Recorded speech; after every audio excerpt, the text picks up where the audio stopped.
A magistrate dies inside his own courthouse as it burns around him. A military unit hands 5 men rifles that turn out to be a trap. A pop star takes a bullet 2 nights before his own peace concert and walks on stage anyway 48 hours later. None of this is folklore. Every death toll you're about to hear comes from a coroner's inquest, a government commission, or a newspaper printed the week it happened. There's a version of Jamaica sold to tourists. White sand, reggae bass lines, a smiling face on a t-shirt. That version isn't false, it's just missing about 200 years of the story. 15 moments the postcards leave out. Real dates, real names, real numbers. Let's start at number 15. Number 15. The trial that tried to erase Marcus Garvey. September 1929. Marcus Garvey has just come home, and home does not want him.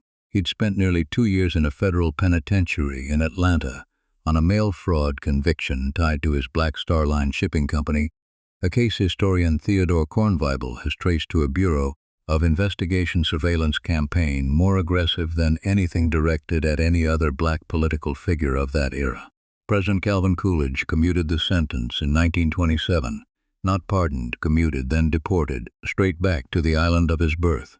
Garvey steps off the boat to a crowd of supporters and within weeks does the one thing colonial Jamaica cannot forgive. He starts a political party, the People's Political Party, the first the British West Indies had ever seen. His platform reads like a checklist of everything the establishment wanted left alone.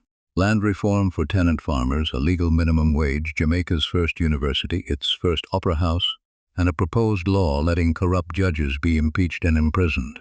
That last item ends him. In September 1929, in front of 1,500 people, Garvey says some judges are taking bribes and should be impeached and imprisoned. The Jamaican Supreme Court does not take it well. Garvey is charged with contempt, 3 months in Spanish Town prison, a £100 fine. While he's inside, the Kingston council he'd just been elected to votes him off. He writes about it from his cell. That letter gets him charged again, seditious libel this time.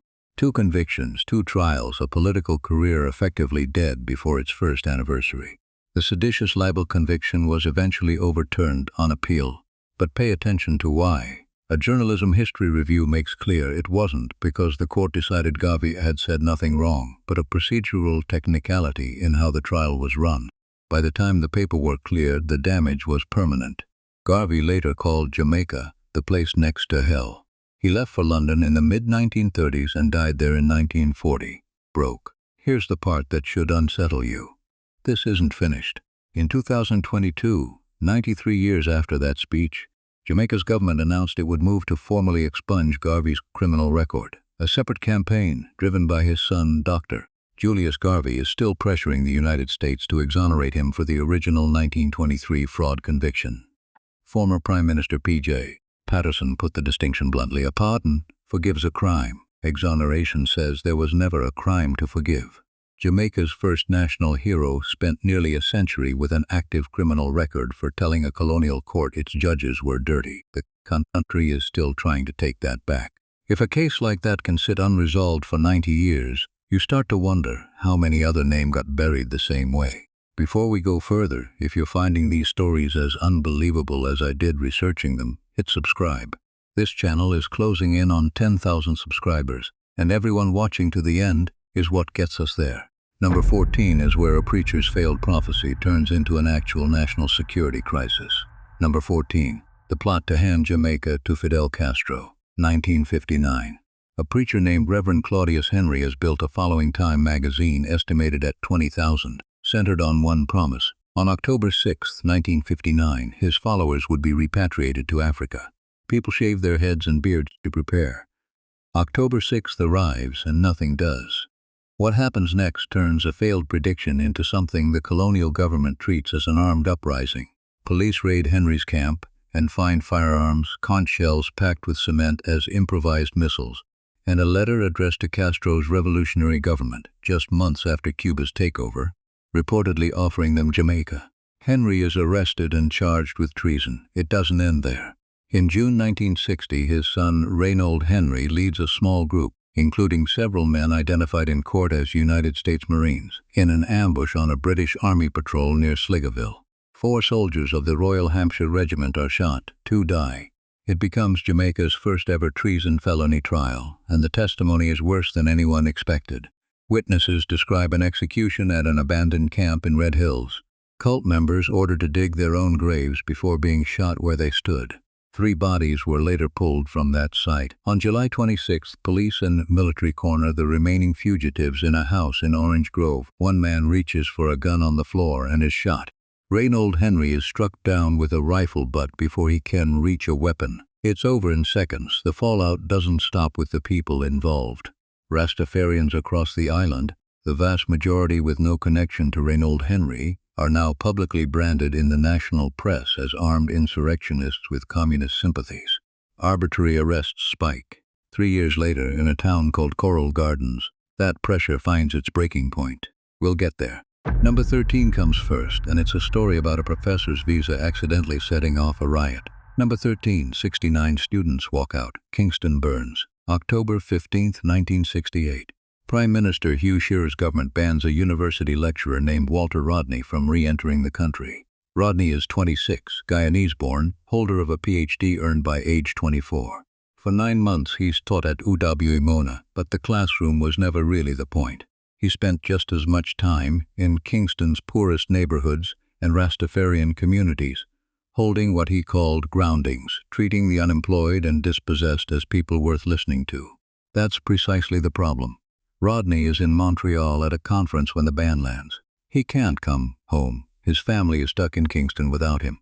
The government cites his travel to Cuba and the Soviet Union.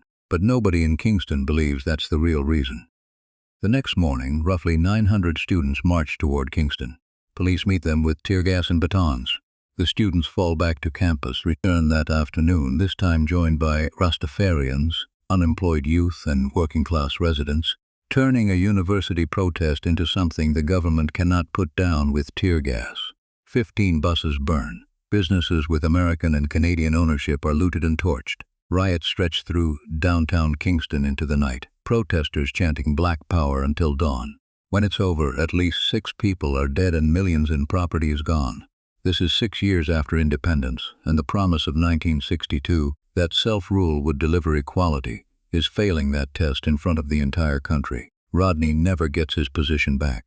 He goes on to write How Europe Underdeveloped Africa, one of the most cited works of anti-colonial history ever published, before he's killed by a car bomb in Guyana in 1980. But the riot that carries his name was never really about one visa. It was the first time since independence that Jamaica's poorest citizens told their government exactly how much was still unresolved. Number 12. Hurricane Gilbert flattens the entire island in one day, September 12, 1988, 10 in the morning. A hurricane with an eye 40 miles wide enough to cover the full of Jamaica at once, makes landfall and refuses to leave until 6 that evening, 8 hours.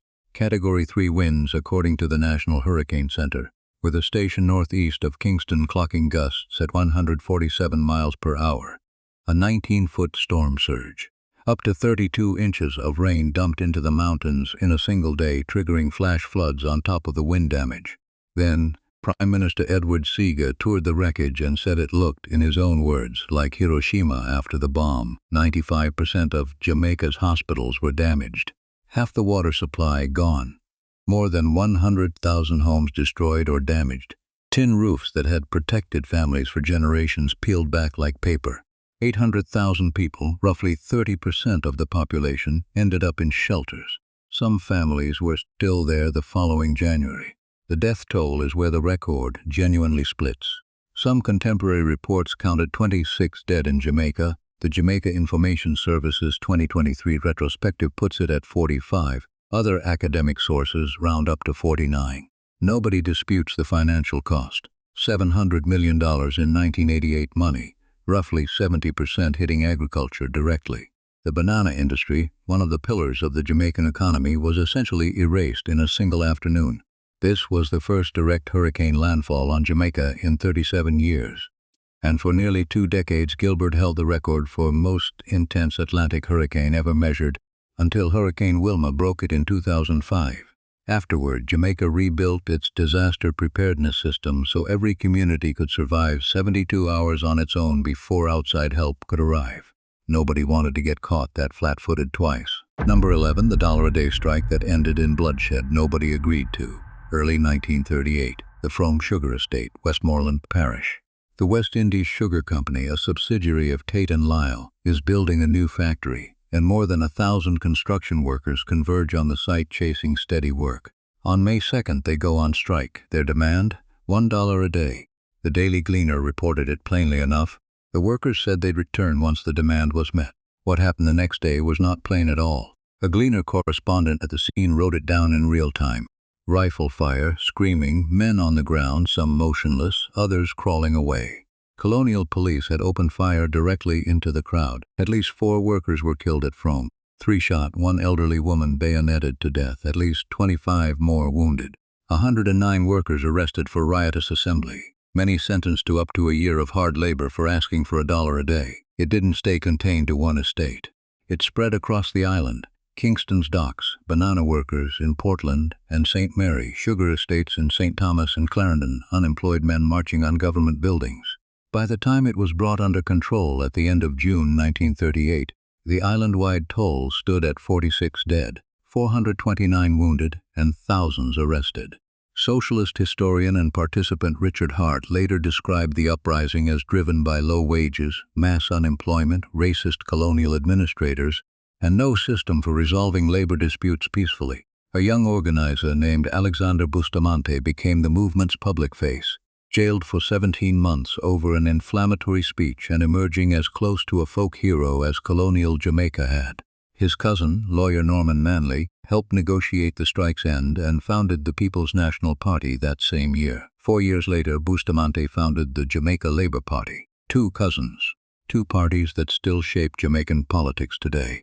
Both born because 1,000 men wanted $1 a day and colonial police answered with rifles.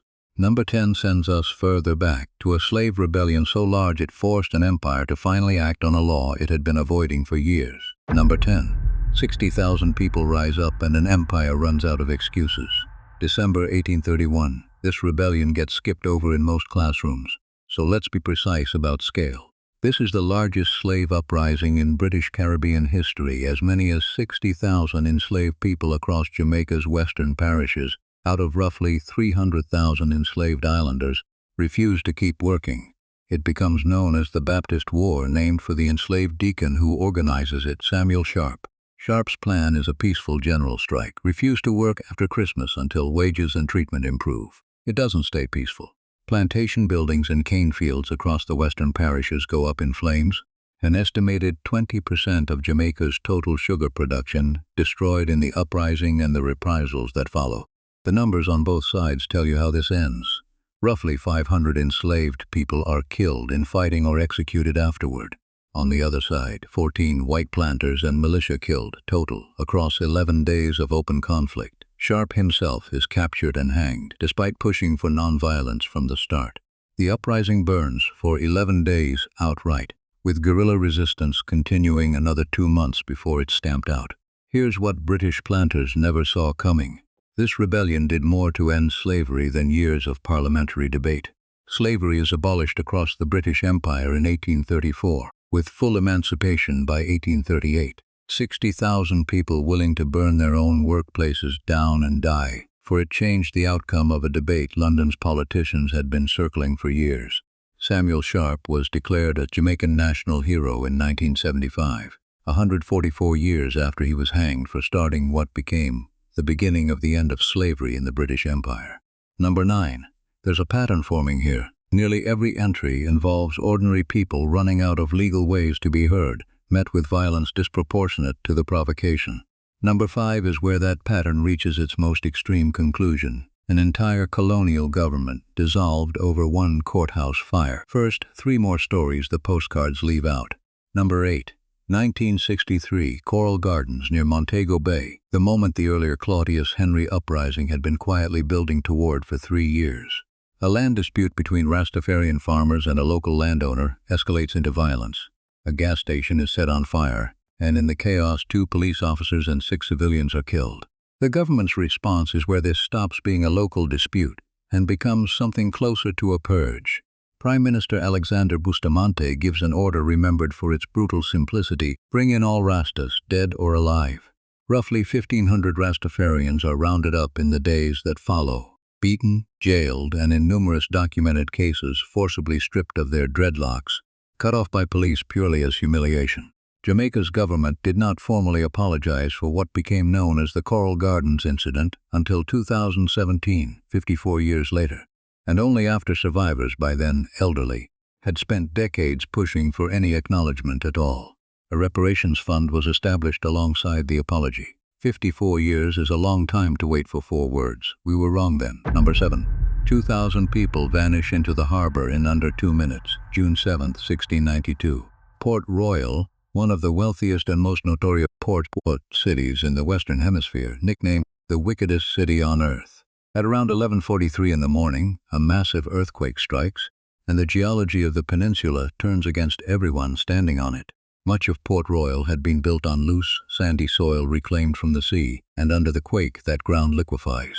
Entire streets and buildings slide directly into Kingston Harbor through soil liquefaction, solid ground behaving for a few catastrophic minutes like water. 2/3 of the city sinks beneath the waves in under 2 minutes. Estimates of the dead range from 2,000 to 3,000, out of a population of around 6,500, roughly a third to nearly half the entire city gone before anyone could react. Survivors described the ground rippling like liquid beneath their feet in the seconds before it gave way. Contemporary accounts framed the disaster in religious terms, divine punishment for a city built on piracy and vice. Marine archaeologists have spent decades diving the submerged ruins, finding a uniquely intact snapshot of late 17th century life, sealed underwater at the exact moment it was interrupted. Port Royal never recovered its former status. Commercial importance shifted permanently to Kingston, and the wickedest city on earth spent the next 3 centuries as an underwater museum nobody chose to build.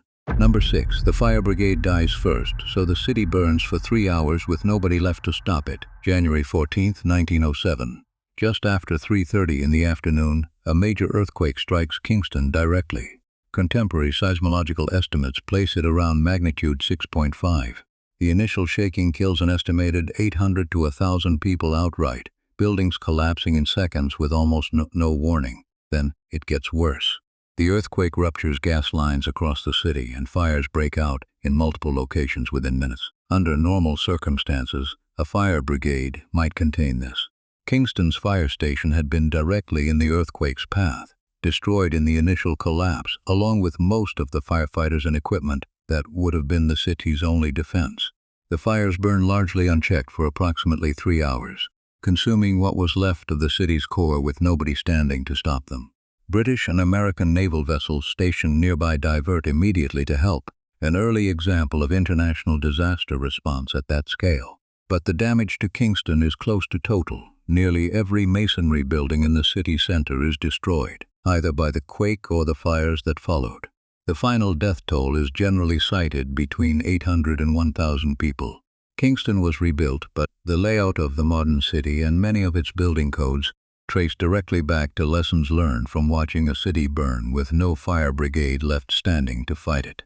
Number 5. A courthouse burns and Jamaica loses its own government. October 11, 1865. Morant Bay, St. Thomas in the East Parish. Slavery has been abolished for over 3 decades, and in practice it's changed almost nothing about who holds power. In the 1864 election, fewer than 2,000 black Jamaican men are eligible to vote out of a population exceeding 436,000. In a colony where black Jamaicans outnumber white residents roughly 32 to 1. Poll taxes make sure of that. Add 2 years of drought, cholera and smallpox, catastrophic flooding, and a wave of sugar bankruptcies, and you have a population with nothing left to lose and no legal way to demand change. A Baptist deacon named Paul Bogle had already tried the patient route. In August 1865, he led a march of impoverished peasants some 45 to 55 miles to Spanish Town, hoping to present grievances directly to Governor Edward John Eyre. Eyre refused to even meet with them. The breaking point is almost absurdly small. On October 7th, a local court convicts Bogle's cousin of trespassing for letting a horse graze on land abandoned for years but technically still owned by someone else. Protesters disrupt the court. 4 days later, Bogle leads several hundred marchers, armed mostly with sticks and machetes, to the Morant Bay courthouse. The militia opens fire, killing 7 protesters immediately. The crowd storms the courthouse and burns it down. 18 militiamen and deputies plus the parish's chief magistrate are killed in the chaos. 25 people die that single day. What Governor Eyre does next is why this event still shows up in British political history courses, and not for a flattering reason. He declares martial law and unleashes what multiple accounts without hedging call a shoot-to-kill policy. Soldiers burn Bog's home settlement of Stony Gut to the ground, along with his chapel. Somewhere between 400 and 439 black Jamaicans are killed directly by soldiers, the overwhelming majority with no connection to the original riot. 300 more are arrested. Many are executed after summary trials under martial law, including women. George William Gordon, a biracial assembly member and Baptist ally of Bogle, who had publicly criticized Eyre's treatment of the poor, is arrested, convicted of conspiracy on evidence historians widely describe as flimsy, and hanged on October 23. Bogle himself is captured by Jamaican Maroons assisting the colonial government under treaty, and hanged the following day at the same courthouse he'd marched on. Britain's reaction splits its intellectual class down the middle. A group called the Jamaica Committee demands Eyre stand trial for murder. Its members include Charles Darwin, John Stuart Mill, and Thomas Henry Huxley. A rival group, the Eyre Defence Committee, rallies behind the governor, backed by Charles Dickens, Alfred Lord Tennyson, and John Ruskin. Eyre is never convicted of anything. He's recalled and his pension later reduced. But the fallout inside Jamaica is total and immediate. The island's own House of Assembly, governing Jamaica since 1655, is dissolved. Jamaica becomes a crown colony, ruled directly from London, stripped of the self-governance it had held for over 200 years. Bogle and Gordon were both declared national heroes in 1969, 104 years after they were killed for a protest that ended, entirely by accident, with the colony losing what remained of its own government. Number 4. 5 men are promised guns and a job. They get an ambush instead. January 5, 1978. Pre-dawn Green Bay Military Firing Range, Port Henderson, St. Catherine. Jamaica in the late 1970s is living through some of the deadliest political violence in its history. Party rivalry will claim over 800 lives in the 1980 election alone, still the deadliest election year the country has ever recorded. On this night, 5 young men from Kingston Central, part of a larger group of 10 to 14, are approached by operatives from the JDF's Military Intelligence Unit with an offer, weapons, and a shot at military work in exchange for cooperation on what's framed as an anti-gang operation. They're driven to the Green Bay Artillery Range and told to wait. Named in multiple accounts as Trevor Clark, Norman Thompson, a former national footballer, Glenroy Richards, Howard Martin, and Winston Hamilton, the men stand in the dark expecting rifles.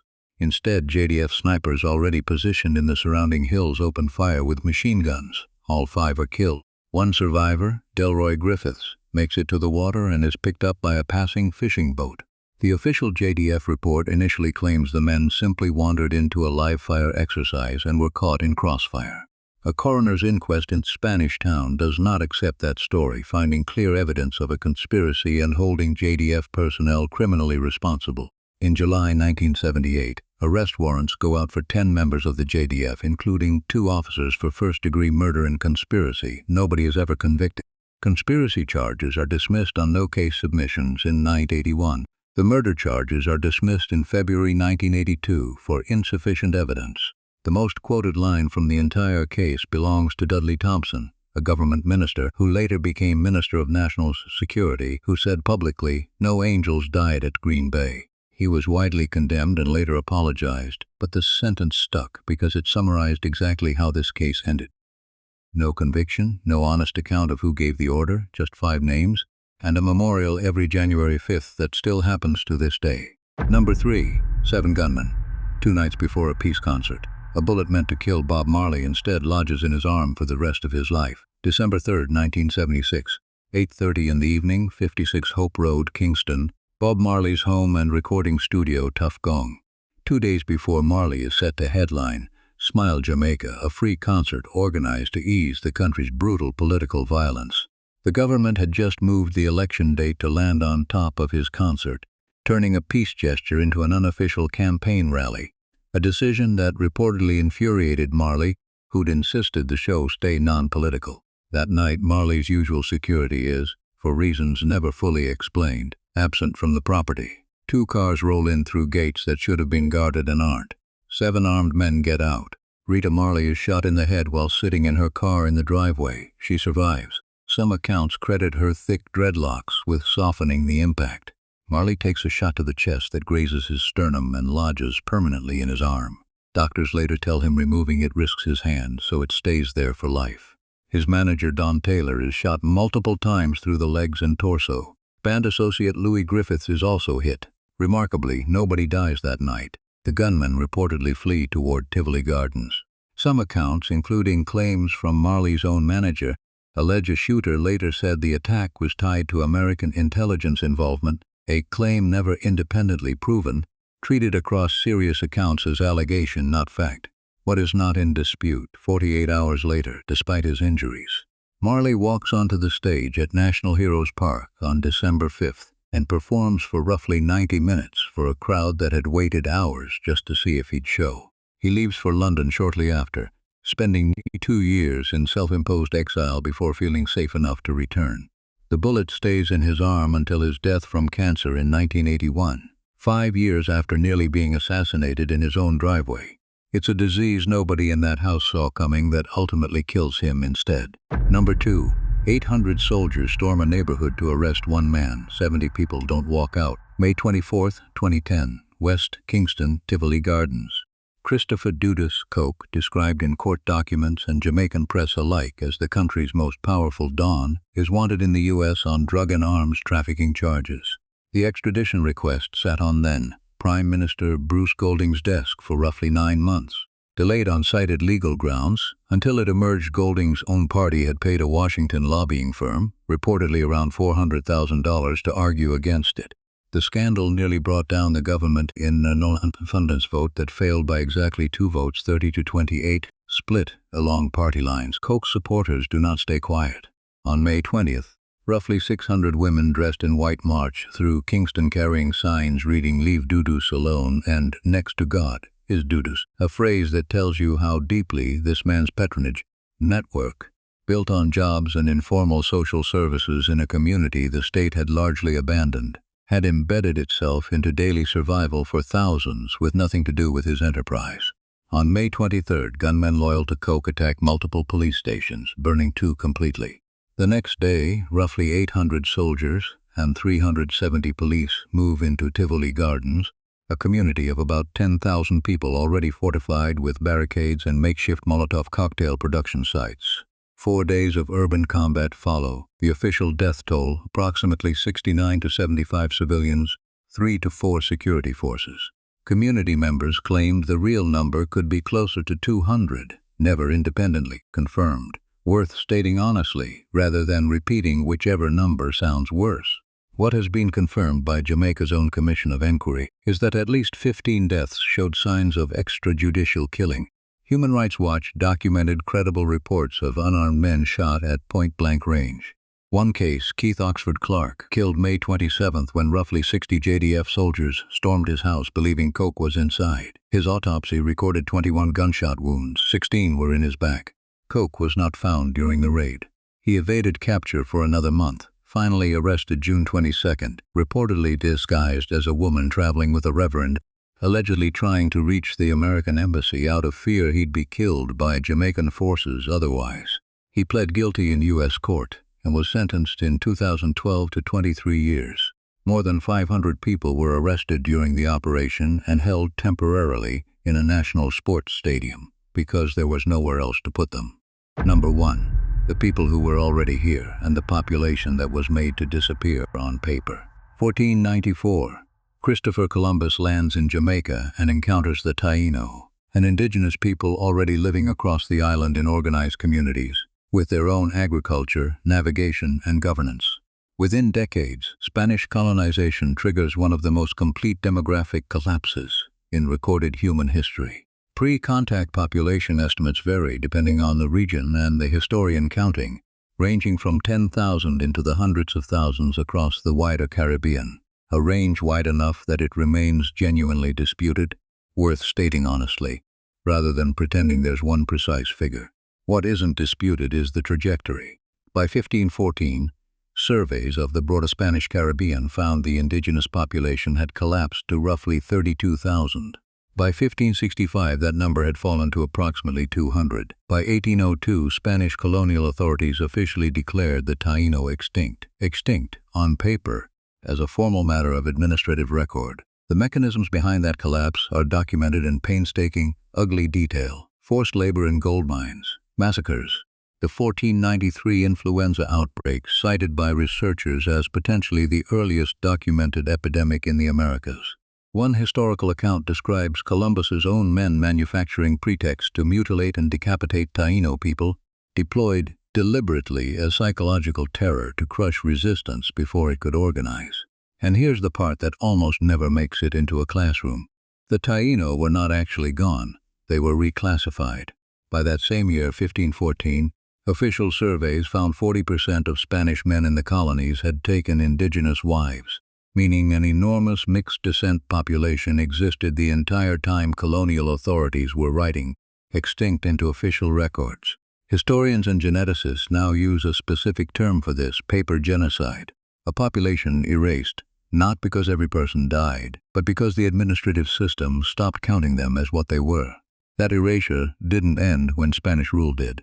When the British seized Jamaica in 1655, they had their own reason to keep the myth alive. Land titles for the sugar plantation economy depended on nobody being able to claim prior ownership. According to the minority rights group, Jamaica's own early childhood curriculum still does not meaningfully cover the Yamay Taíno, the indigenous group native to the island, a gap advocates today describe using the same phrase historians use for the original erasure. Paper genocide continued generation after generation right up to the current school syllabus. Recent DNA testing confirms what Taíno-descended communities across the Caribbean had been saying for years without official recognition. Many modern Jamaicans carry Taíno ancestry. The people declared extinct by the stroke of a colonial administrator's pen in 1802 did not vanish. They were absorbed, intermarried, renamed on paper as something else, and written out of a national story that, more than 5 centuries later, still hasn't fully written them back in. 15 moments. A rebellion that forced an empire's hand, 2 cities swallowed by the earth in minutes. A political trial that outlived the man it convicted by nearly a century. A government apology that took 54 years to arrive, and a genocide that took 2 centuries just to get an honest name.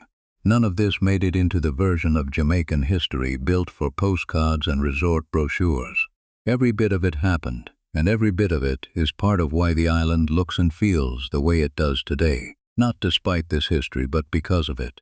So here's the question worth sitting with. Which of these 15 would you want the full, unedited story on? Drop the number in the comments. That's genuinely how the next one gets picked. And if this is the first video of ours you've watched, subscribing costs you nothing.